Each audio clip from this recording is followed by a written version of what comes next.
Halo Tribuners, Anda sedang menyaksikan live update petang bersama saya, Agung Laksono. Kami akan menyajikan sejumlah informasi menarik dari berbagai daerah yang akan disampaikan oleh jurnalis kami di lapangan. Inilah live update petang selengkapnya. Kita ke berita pertama Tribuners, kondisi gedung Stadion Manakara di Kabupaten Mamuju, Sulawesi Barat kini memprihatinkan. Stadion sepak bola yang berada di Kelurahan Rimuku itu tampak tak terawat. Diketahui stadion ini rusak akibat gempa yang terjadi pada 15 Januari 2021 lalu. Meski sudah setahun berlalu, namun Stadion Manakara belum juga diperbaiki. Padahal tahun ini Kabupaten Mamuju akan menjadi tuan rumah Pekan Olahraga Provinsi atau Porprov keempat tahun 2022. Dan untuk mengetahui informasi selengkapnya, saat ini kami sudah terhubung dengan jurnalis Tribun Sulbar, Fahrun Ramli. Halo Fahrun. Ya, Agung. Farun, bisa Anda gambarkan bagaimana kondisi terkini gedung Stadion Manakara Mamuju saat ini? Ya, Tribuners, dapat saya laporkan bahwa kondisi terkini Stadion Manakara Mamuju yang berada di Jalan Kurungan Bas Kelurahan Rimuku ini itu sangat memprihatinkan karena stadion ini sudah 1 tahun tidak pernah dirawat sama sekali. Bahkan tembok dinding stadion ini itu kemudian sudah dipenuhi oleh lumut-lumut hijau di bagian dinding tembok stadion. Dan atap stadion di tribun utama itu sudah hilang semua, sudah terlepas, serta cat stadion yang awalnya berwarna merah ini itu kemudian memudar, dan bekas tembok stadion ini itu retak di sekeliling bagian tembok stadion akibat gempa 15 Januari 2021 lalu. Menjelang 1 tahun gempa, namun perbaikan stadion ini sampai sekarang itu belum ada renovasi sama sekali. Namun para warga di sekitar stadion masih tetap menggunakan stadion ini sebagai tempat pusat olahraga, sehingga stadion ini tampak sangat memprihatinkan dan belum ada renovasi sampai saat ini. Seperti itu, Agung. Baik, lalu dengan kondisi yang memprihatinkan seperti itu, apa tanggapan Dinas PUPR Mamuju terkait Stadion Manakara yang saat ini Anda laporkan tadi masih memprihatinkan, Fahrun? Ya, Dinas Pekerjaan Umum dan Penataan Ruang Kabupaten Mamuju, Sulawesi Barat, Basit itu mengatakan bahwa pihaknya kini menunggu dana cair. Ketika dana tersebut sudah cair, akan dilakukan renovasi atau pemolesan terhadap stadion tersebut. Mengingat di tahun 2022 ini Kabupaten Mamuju itu menjadi tuan rumah Pekan Olahraga Provinsi yang keempat yang dipusatkan di Kota Mamuju.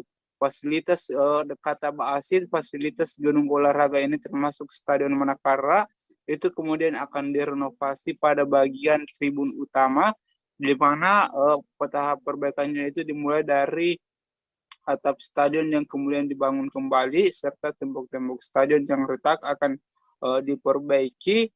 Namun pihaknya kini belum memastikan kapan langkah perbaikan itu dilakukan. Pihaknya hanya mengatakan bahwa kita tinggal menunggu dana bantuan dari pemerintah Provinsi Sulawesi Barat untuk segera melakukan renovasi di stadion tersebut. Seperti itu, Agung. Baik, lalu bagaimana dengan tanggapan Ketua Komite Olahraga Nasional Indonesia atau KONI Kabupaten Mamuju terkait kondisi Stadion Manakara yang seperti itu, Fahrun? Ya, Tribuners, dapat saya laporkan juga bahwa Ketua Komite Nasional, Ketua KONI Kabupaten Mamuju, Hanapi, itu menyayangkan dengan sikap pemerintah kabupaten dan pemerintah Provinsi Sulawesi Barat karena sampai saat ini belum segera dilakukan renovasi terhadap fasilitas olahraga ini, termasuk stadion. Padahal Ketua KONI mengatakan bahwa nanti di tahun ini akan sudah dipastikan bahwa Mamuju ini akan menjadi tuan rumah Pekan Olahraga Provinsi yang keempat, di mana Ketua KONI mengatakan ada 29 cabang olahraga yang akan dipertandingkan, namun tak satu pun fasilitas olahraga yang di saat ini direnovasi oleh Pemkab Mamuju akibat gempa 15 Januari 2021 lalu. sehingga pihak KONI itu kemudian terus mendorong upaya ke Dinas PUPR dan Pemkab Mamuju untuk segera melakukan perbaikan terhadap stadion ini, mengingat akan adanya kegiatan Pekan Olahraga Provinsi seperti itu, Agung. Baik, terima kasih atas laporan Anda, Fahrun Ramli dari Tribun Sulbar. Selamat bertugas kembali, Fahrun. Baik, Tribuners, kita beralih ke informasi berikutnya. Kasus demam berdarah DENCI atau DBD di Kabupaten Penukal Abab Lematang Ilir atau Pali, Sumatera Selatan kini menjadi perhatian. Pasalnya dalam kurun waktu 2 tahun terakhir, kasus DBD didominasi oleh remaja belasan tahun. Tercatat kasus DBD di Bumi Serepat Serasan tahun 2021 sebanyak 70 kasus. Meski demikian, angka ini menurun dibanding tahun 2020, yakni mencapai 101 kasus. Kasus DBD ini terjadi di semua kecamatan dan tersebar di seluruh lapisan masyarakat Bumi Serepat Serasan. Dan untuk mengetahui informasi selengkapnya, saat ini kami sudah terhubung dengan jurnalis ripoku.com, Regan. Halo Regan. Halo rekan Agung. Regan, bisa Anda laporkan berapa rentang usia remaja yang terjangkit DBD dan kecamatan mana saja yang paling banyak terdampak, Regan? Baik, terima kasih rekan Agung, Tribuners. Dapat kami sampaikan bahwa dalam kurun waktu 2 tahun terakhir, kasus demam berdarah dengue atau DBD itu rentan diderita masyarakat di Kabupaten Pali, khususnya remaja ya. Rentan usianya dari mulai 6 sampai 15 tahun. Kemudian paling banyak itu ada di Kecamatan Ibu Kota Kabupaten Pali, yaitu Talang Ubi. Kemudian namun sementara ini belum ada tingkat kematian yang disebabkan oleh kasus DBD tersebut. Hanya pasien menjalani perawatan di Rumah Sakit Umum Daerah Kabupaten Pali atau fasilitas kesehatan lainnya. Demikian, Agung. Baik, lalu apa faktor yang menyebabkan para remaja ini rentan terkena DBD, Regan?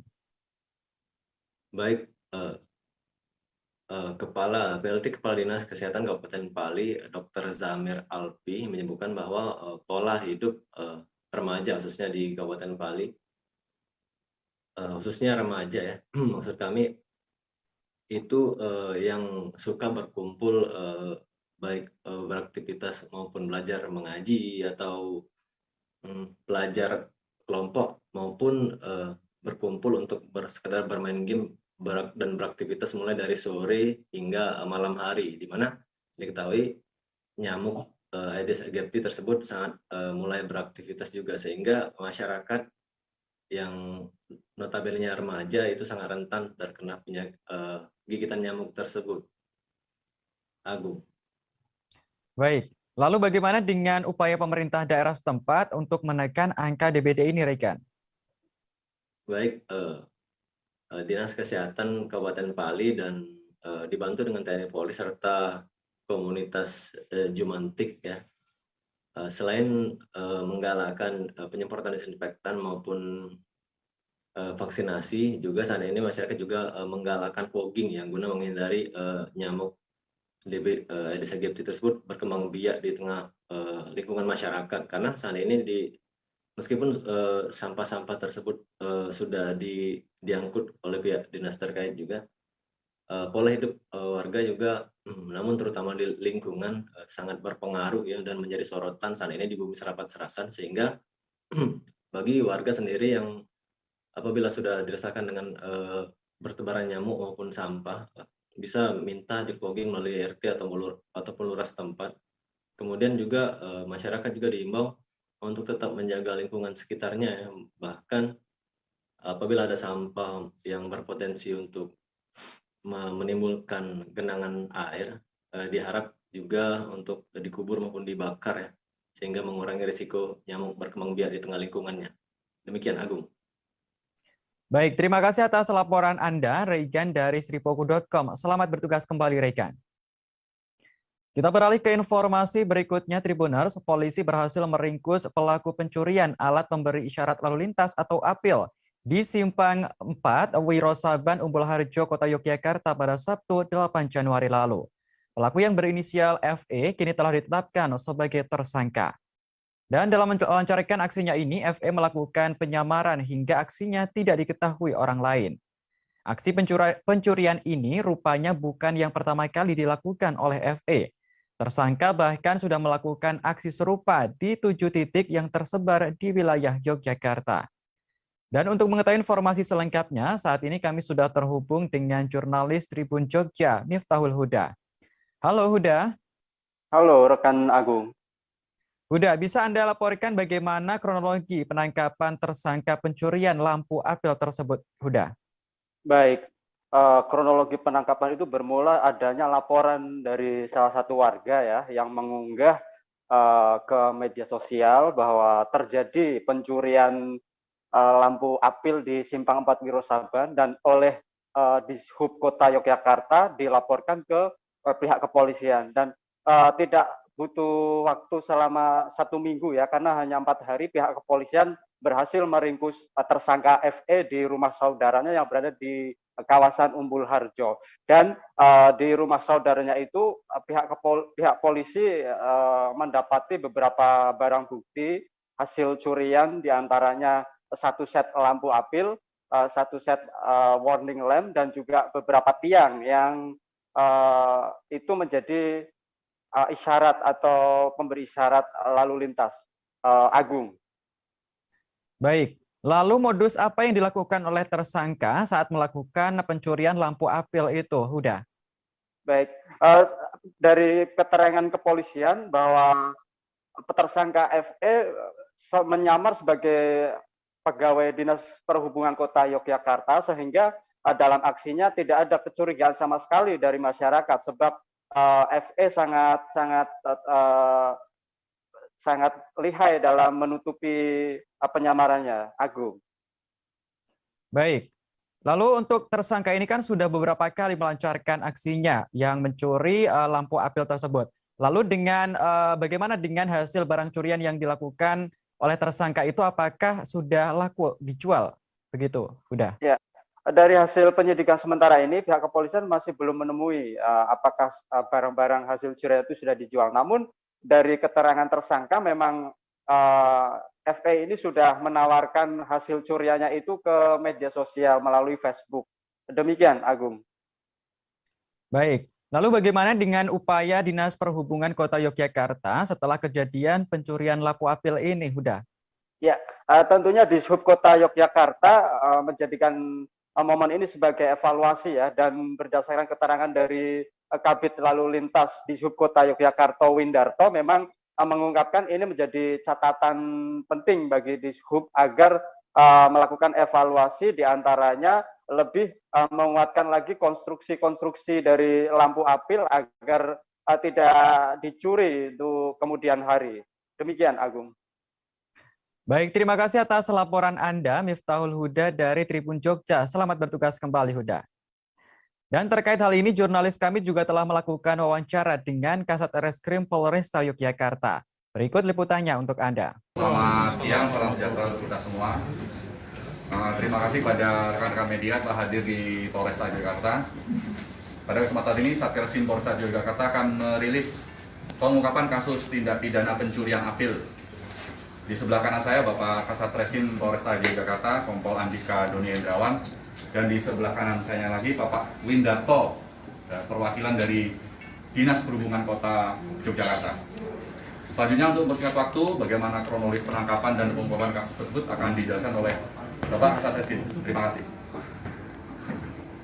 Terima kasih. Selamat siang rekan-rekan media yang terhormat, Bapak dari Dishub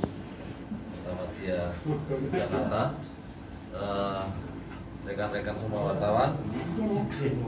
Kami akan dari Satreskrim Polresta Yogyakarta akan merilis pengungkapan perkara pencurian tiang dan lampu apil serta warning lamp, di mana kejadiannya pada hari Sabtu tanggal 8 Januari 2021 untuk TKP di Simpang 4 Wirosaban, Umbul Harjo. Untuk identitas tersangka dengan inisial MENC, yaitu warga domisili Wonorejo, Tegal, Sari, Surabaya, dan tinggal di Bantul, Sidoarung.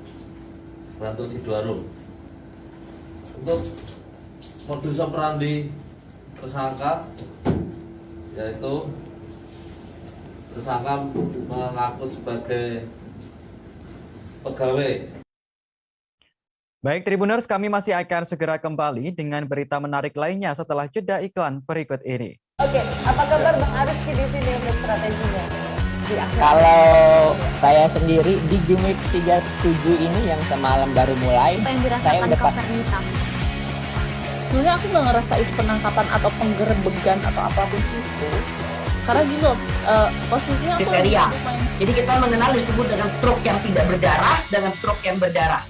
Stroke yang tidak berdarah itu biasanya ditandai dengan adanya penyumbatan. Kalau itu terjadi di sini mungkin pikirnya tidak ke situ kali ya, tapi kalau di Korea atau di Kamboja itu ada beberapa paper yang saya itu mas, ya, dulunya tukang koran. Oh gitu ya, Tukang koran. Ya, saya baca ya Pak. Tuh kan, pernah baca kan? Ya. Jadi kalau saya jadi tanggam itu udah bersyukur banget. Si anak ini dijadikan sebagai tersangka begitu.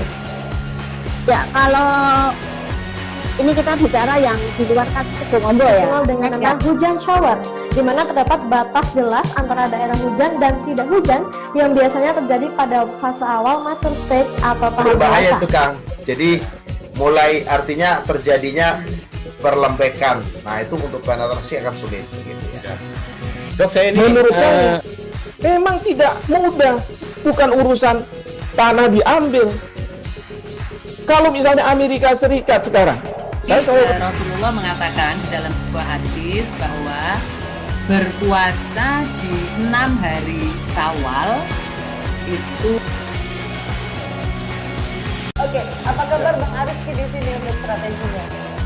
Kalau saya sendiri di Gimik 37 ini yang semalam baru mulai, saya udah sebenarnya aku nggak ngerasa itu penangkapan atau penggerebegan atau apapun itu, karena gini loh, posisinya aku kriteria. Jadi kita mengenal disebut dengan stroke yang tidak berdarah dengan stroke yang berdarah. Stroke yang tidak berdarah itu biasanya ditandai dengan adanya penyumbatan. Kalau itu terjadi di sini mungkin pikirnya tidak ke situ kali ya, tapi kalau di Korea atau di Kamboja itu ada beberapa paper yang saya itu mas, ya, dulunya tukang koran. Oh gitu ya, Tukang koran. Ya, saya baca ya Pak. Tuh kan, pernah baca kan? Ya. Jadi kalau saya jadi tanggam itu udah bersyukur banget. Si anak ini dijadikan sebagai tersangka begitu. Ya, kalau ini kita bicara yang di luar kasus Sebongombo ya. Dengan nama hujan shower, di mana terdapat batas jelas antara daerah hujan dan tidak hujan yang biasanya terjadi pada fase awal mature stage atau tahap berbahaya dewasa. itu Kang. Jadi mulai artinya terjadinya perlembekan. Nah itu untuk penetrasi akan sulit gitu ya. Dok, saya ini menurut saya memang tidak mudah, bukan urusan tanah diambil. Kalau misalnya Amerika Serikat sekarang, Rasulullah mengatakan dalam sebuah hadis bahwa berpuasa di 6 hari Syawal itu. Oke, apa kabar Bang Arifki di sini untuk strateginya? Kalau saya sendiri di Gimik 37 ini yang semalam baru mulai, saya udah sebenarnya aku nggak ngerasa itu penangkapan atau penggerebegan atau apapun itu, karena gini loh, posisinya aku kriteria. Jadi kita mengenal disebut dengan stroke yang tidak berdarah dengan stroke yang berdarah. Stroke yang tidak berdarah itu biasanya ditandai dengan adanya penyumbatan. Kalau itu terjadi di sini mungkin pikirnya tidak ke situ kali ya, tapi kalau di Korea atau di Kamboja itu ada beberapa paper yang saya itu mas, ya, dulunya tukang koran. Oh gitu ya, Tukang koran. Ya, saya baca ya Pak. Tuh kan, pernah baca kan? Ya. Jadi kalau saya jadi tanggam itu udah bersyukur banget. Si anak ini dijadikan sebagai tersangka begitu. Ya, kalau ini kita bicara yang di luar kasus Sebongombo ya. Dengan nama hujan shower, di mana terdapat batas jelas antara daerah hujan dan tidak hujan yang biasanya terjadi pada fase awal mature stage atau tahap berbahaya dewasa. itu Kang. Jadi mulai artinya terjadinya perlembekan. Nah itu untuk penetrasi akan sulit gitu ya. Dok, saya ini menurut saya Memang tidak mudah, bukan urusan tanah diambil. Kalau misalnya Amerika Serikat sekarang, Rasulullah mengatakan dalam sebuah hadis bahwa berpuasa di 6 hari Syawal itu. Oke, apa kabar Bang Arif di sini untuk strateginya?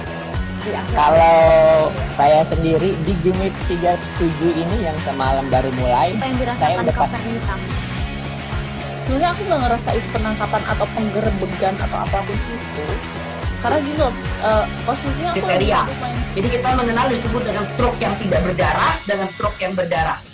Stroke yang tidak berdarah itu biasanya ditandai dengan adanya penyumbatan. Kalau itu terjadi di sini mungkin pikirnya tidak ke situ kali ya. Tapi kalau di Korea atau di Kamboja itu ada beberapa paper yang saya itu Mas, ya, dulunya tukang koran. Oh gitu ya. Tukang koran. Ya, saya baca itu, Pak. Tuh kan pernah baca kan? Ya. Jadi kalau saya jadi tanggam itu udah bersyukur banget. Si anak ini dijadikan sebagai tersangka begitu. Ya, kalau ini kita bicara yang di luar kasus Sebongombo ya. Dengan nama hujan shower, di mana terdapat batas jelas antara daerah hujan dan tidak hujan yang biasanya terjadi pada fase awal mature stage atau tahap Berbahaya dewasa. itu Kang. Jadi mulai artinya terjadinya perlembekan. Nah itu untuk penetrasi akan sulit. Gitu ya. Dok, saya ini menurut saya memang tidak mudah, bukan urusan tanah diambil. Kalau misalnya Amerika Serikat sekarang, Rasulullah mengatakan dalam sebuah hadis bahwa berpuasa di 6 hari Syawal itu. Oke, apa kabar Bang Arif di sini untuk strateginya? Kalau saya sendiri di Gumip 37 ini yang semalam baru mulai, saya udah pas. Sebenarnya aku nggak ngerasa itu penangkapan atau penggerebegan atau apapun itu. Karena gini loh, posisinya aku kriteria. Jadi kita mengenal disebut dengan stroke yang tidak berdarah dengan stroke yang berdarah. Stroke yang tidak berdarah itu biasanya ditandai dengan. Anda masih bergabung bersama kami dalam live update petang Tribuners. Pemohon SKCK atau Surat Keterangan Catatan Kepolisian di Polresta Banjarmasin meningkat signifikan di awal tahun 2022. Para pemohon SKCK sudah mengantri di kawasan Polresta Banjarmasin bahkan sejak dini hari untuk menyerahkan syarat penerbitan SKCK. Meski antrian sempat terurai saat waktu istirahat yaitu di waktu sholat Jumat, namun sekitar pukul 15 waktu Indonesia Tengah, para pemohon kembali mendatangi lokasi pelayanan untuk mengambil SKCK yang telah terbit. Dan untuk mengetahui informasi selengkapnya, saat ini kami sudah terhubung dengan jurnalis Banjarmasin Post, Ahmad Maudodi. Halo Ahmad. Halo rekan Agung dan pemirsa sekalian. Ahmad, apa yang bisa Anda laporkan terkait pemohon SKCK ini sehingga dia meningkat signifikan di Polresta Banjarmasin ini, Ahmad? Baik rekan Agung, untuk peningkatan jumlah pemohon ini lantaran SKCK menjadi salah satu syarat yang harus dilampirkan bagi para pelamar kerja di lembaga atau instansi pemerintahan yang telah dinyatakan lulus pada seleksi administrasi di awal tahun 2021 ini. Kita ketahui SKCK ini harus disertakan bagi para pelamar kerja untuk bisa menempuh tahapan seleksi selanjutnya, termasuk juga para peserta CPNS yang telah lolos pada seleksi sebelumnya. Begitu Agung. Baik, lalu apa upaya yang dilakukan oleh Polresta Banjarmasin dalam merespon peningkatan pemohon SKCK kali ini? Baik, Kasat Intelkam Polresta Banjarmasin tadi Kompol Danu Hudaya sempat kami konfirmasi, beliau mengatakan dengan lonjakan permohonan ini kapasitas pelayanan dilipat gandakan, yaitu sebesar 2 kali lipat, yaitu yang biasanya maksimal 50 pelayanan bagi 50 pemohon setiap hari, ini dapat gandakan menjadi 100 pemohon setiap hari, begitu Agung. Baik, Anda melaporkan tadi bahwa para pemohon SKCK ini hingga antre panjang dan membludak. Lalu bagaimana dengan para pemohon yang belum sempat terlayani, Ahmad? Betul Agung, walaupun tadi kapasitas pelayanan sudah dilipat gandakan menjadi 100 pemohon per hari, namun memang belum semuanya ini pemohon terlayani, sehingga sebagian pemohon SKCK khususnya pelamar kerja untuk yang perusahaan daerah ini di Kota Banjarmasin dialihkan sementara permohonan SKCK-nya ke polsek-polsek yang ada di Banjarmasin, baik di Polsek Banjarmasin Tengah, Banjarmasin Timur, Banjarmasin Selatan, Banjarmasin Barat, dan Banjarmasin Utara, sehingga tidak semuanya menuju ke Polresta Banjarmasin. Begitu, Agung. Baik, terima kasih atas laporan Anda, Ahmad Maudodi dari Banjarmasin Pos. Selamat bertugas kembali. Dan terkait hal ini, jurnalis kami juga telah melakukan wawancara dengan Kasat Intelkam Polresta Banjarmasin. Berikut liputannya untuk Anda. Pemirsa, saat ini saya sudah bersama dengan Kasat Intelkam Polresta Banjarmasin, Kompol Danu Daya, yang akan menjelaskan bagaimana suasana atau pendaftaran pemohon SKCK di Polresta. Komandan, izin untuk pendaftaran SKCK di masa pandemi ini bagaimana di Polresta, Komandan? Terima kasih. Kami sampaikan selamat datang di ruangan SKCK di Polresta Banjarmasin. Kami ingin menyampaikan untuk terkait pelayanan SKCK selama masa pandemi ini, kami seperti masa-masa sebelumnya. Cuman kami saat ini karena dalam masa pandemi otomatis protokol kesehatan yang diperhatikan. Yang pertama, kami di depan sediakan untuk mencuci tangan, kemudian ada pengukur suhu tubuh, kemudian tempat duduk kami pisahkan. Jadi antara beberapa yang bikin jarak kami. Demikian. Untuk pemohon ini, Dan, di sini kebanyakan calon ASN atau bagaimana, CPNS atau bagaimana, Dan? Terima kasih dapat kami jelaskan. Untuk pemohon SKCK selama saya menjabat ini rata-rata umum ya, cuman dalam 1 bulan ini karena ada penerimaan ASN, jadi pemohon SKCK untuk kelengkapan ASN itu cukup banyak.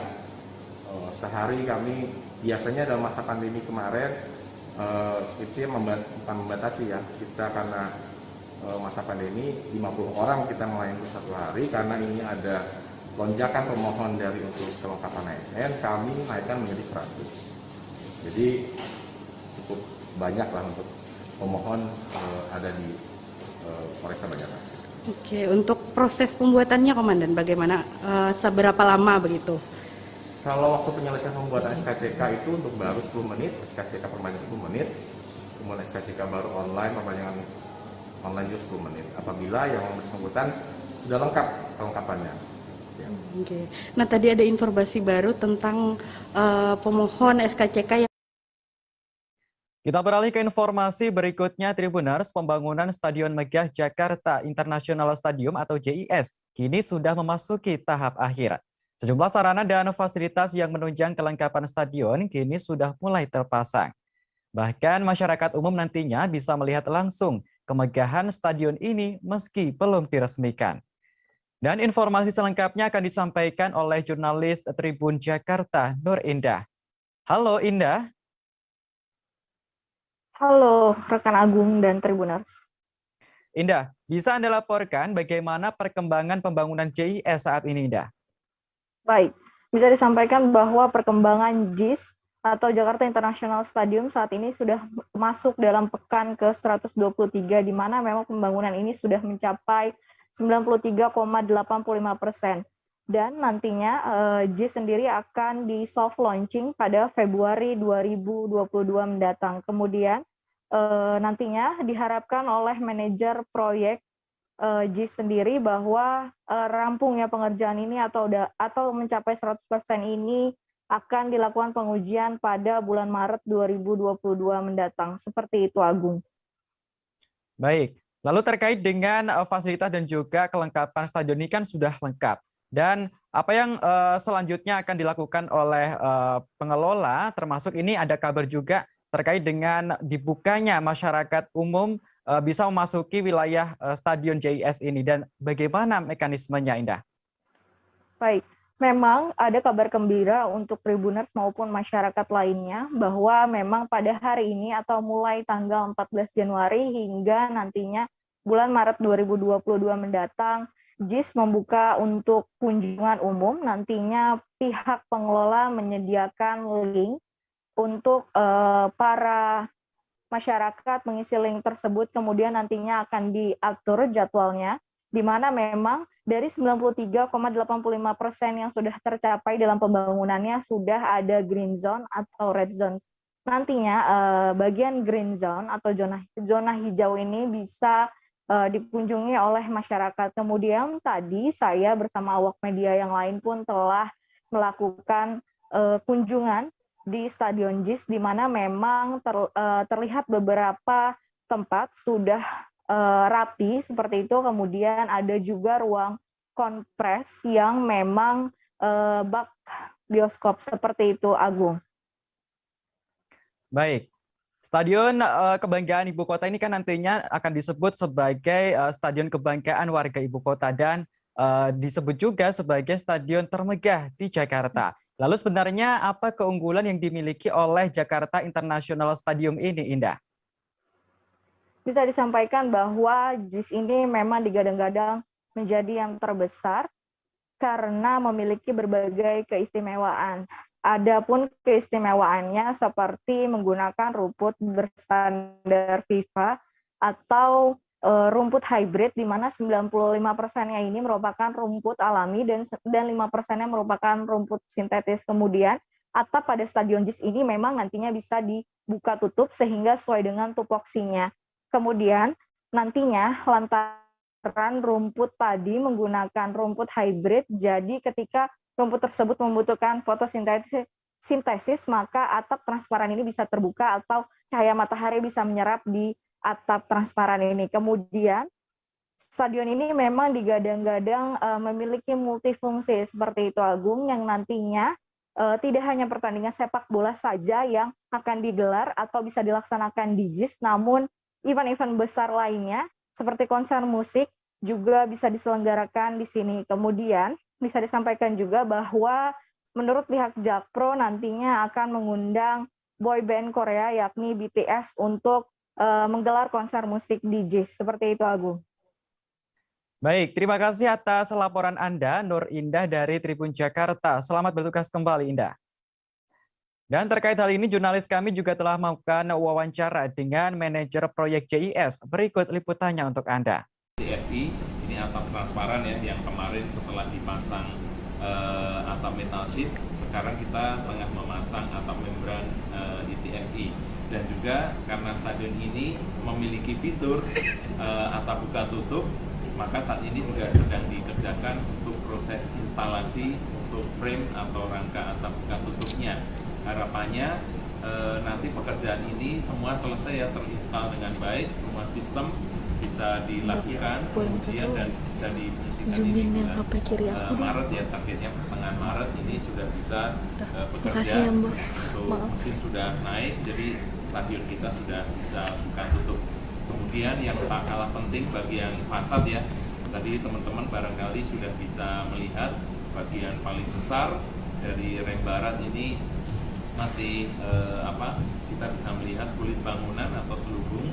Kita masih menyisakan sedikit ya pekerjaan untuk penyelesaian rangka atau segmen fasad. Kemudian kita tadi masuk ya untuk area stadium utama, dan di tengah lapangan atau FOP sedang dilakukan untuk finishing area permainan ya, atau field of play dan area tribun.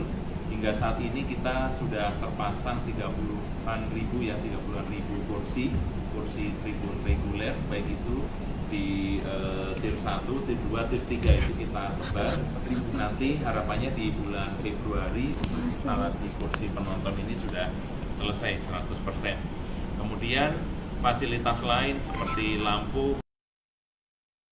Kita beralih ke informasi berikutnya. Tribuners, bencana banjir bandang dan longsor melanda Kecamatan Selaawi, Kabupaten Garut, Jawa Barat pada Kamis 13 Januari 2022. Bencana banjir bandang ini menerjang kawasan tersebut setelah hujan deras mengguyur Kabupaten Garut sejak Kamis siang. Sejumlah desa di Kecamatan Selaawi ini terendam karena air sungai yang meluap.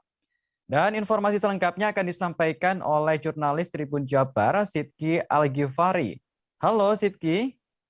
Halo Agung, selamat malam. Sidki, bisa Anda gambarkan bagaimana kondisi terkini di kawasan lokasi banjir saat ini, Sidki? Baik Agung, setelah banjir dan setelah hujan deras maksud kami yang menerjang Kabupaten Garut pada Kamis kemarin sejak siang hingga petang, ini mengakibatkan sejumlah daerah terkena bencana, salah satunya di Kecamatan Selaawi. Di Kecamatan Selaawi ini banjir menerjang 5 desa ya, dan saat ini banjir tersebut merusak sejumlah pemukiman warga, termasuk merusak jembatan penghubung antara Kabupaten Garut dengan Kabupaten Sumedang via Selaawi. Jembatan tersebut rusak berat dan saat ini tidak bisa dilalui maksud kami oleh kendaraan roda 4 maupun roda 2. Dan selain itu, hari ini warga sudah mulai beres-beres tentunya diakibatkan oleh lumpur yang memasuki rumah-rumah mereka, dan tentunya warga tidak ada pengungsi ya, warga mengungsi ke rumah kerabatnya masing-masing, Agung. Baik, Agung. Baik, lalu ada berapa desa yang terdampak atas kejadian atau bencana banjir dan juga longsor ini? Baik, Agung. Di Kecamatan Selaawi ada 5 desa ya, 5 desa yang terdampak. 5 desa ini dilewati oleh sungai, yang mana desa itu adalah Desa Selaawi, Desa Putrajaya, Desa Mekarsari, Desa Samida, dan Desa Pelita Asih. Kelima desa itu dilalui oleh salah satu sungai yang ada di Kecamatan Selaawi, dan rumah warga yang berada di bantaran sungai tersebut saat ini maksud kami terendam banjir. Namun sejak pagi tadi banjir sudah surut dan warga sudah membersihkan rumahnya masing-masing. Dari desa ini ada beberapa terjadi longsor di beberapa desa di Kecamatan Selaawi, salah satunya di Desa Pelita Asih. Longsor ini juga berada di titik-titik jalan menuju perbatasan antara Garut dengan Kabupaten Sumedang. Saya pantauan Tribun News dari lokasi kejadian, ada sekitar 7 titik longsoran kecil yang berada di sepanjang jalan Garut hingga Sumedang, dan ada 4 longsoran yang berada di kawasan pemukiman warga, termasuk di Desa Samida dan Desa Pelita Asih. Baik, Agung. Baik, lalu apa saja kerusakan yang terjadi akibat banjir ini, Sidki? Banjir bandang ini merusak jembatan, yaitu Jembatan Gorowong. Jembatan Gorowong ini yang bisa Anda saksikan di layar kaca memang rusak berat. Ada 2 tiang penyangga yang rusak berat, sehingga jembatan tersebut tidak bisa dilalui oleh kendaraan roda 4 maupun roda 2. Pemerintah Kabupaten Garut saat ini sedang melakukan pembersihan di area jembatan, karena memang di daerah tersebut, di seberangnya yaitu di kawasan Cibugel, Kabupaten Sumedang, terjadi longsoran yang cukup luas. Sehingga pembersihan ini akan dilakukan hingga hari Minggu, kemudian pada hari Senin nanti, minggu depan, akan kembali dibangun jembatan baru tentunya. Ini karena memang kebanyakan dari warga Kecamatan Cibugel, Kabupaten Sumedang ini, mereka beraktivitas belanja itu ke daerah Kabupaten Garut, ke daerah Kecamatan Selaawi. Jadi jembatan penghubung Sumedang dan Garut ini sangat vital sekali bagi warga Sumedang tentunya. Mereka lebih memilih berbelanja kebutuhan-kebutuhan pokok maupun kebutuhan-kebutuhan untuk dagang, belanja untuk dagang itu ke kawasan Selaawi Kabupaten Garut. Jadi ini pemerintah Garut nanti hari Senin dan pemerintah Sumedang akan berkolaborasi untuk memperbaiki kembali jembatan Gorowong ini. Baik, Agung. Baik, Anda melaporkan tadi bahwa banjir di sana sudah surut dan juga masyarakat sudah mulai berbenah. Lalu apa langkah cepat yang dilakukan oleh pemerintah daerah terkait bencana banjir ini, Sidki? Baik, langkah cepat yang dilakukan oleh pemerintah Kabupaten Garut itu sendiri saat ini sedang mengasesmen, sedang mendata berapa banyak rumah yang terendam. Kemudian nantinya setiap rumah yang terdampak kemasukan air dari banjir tersebut akan diberikan uang cash for work ya, yaitu senilai Rp1.000.000, dan apabila ada pemukim atau ada rumah yang rusak, itu akan diberikan bantuan sebesar Rp50 juta dari dana BTT Kabupaten Garut. Baik, Agung. Baik, terima kasih atas laporan Anda, Sidki Al-Ghifari dari Tribun Jabar. Selamat bertugas kembali, Sidki. Baik, Tribuners, informasi tadi sekaligus menutup jumpa kita dalam live update petang kali ini. Jangan lupa untuk terus perbarui informasi Anda di kanal YouTube Tribun News. Saya Agung Laksono, pamit undur diri. Terima kasih dan sampai jumpa. Jangan lupa like, subscribe, dan share ya.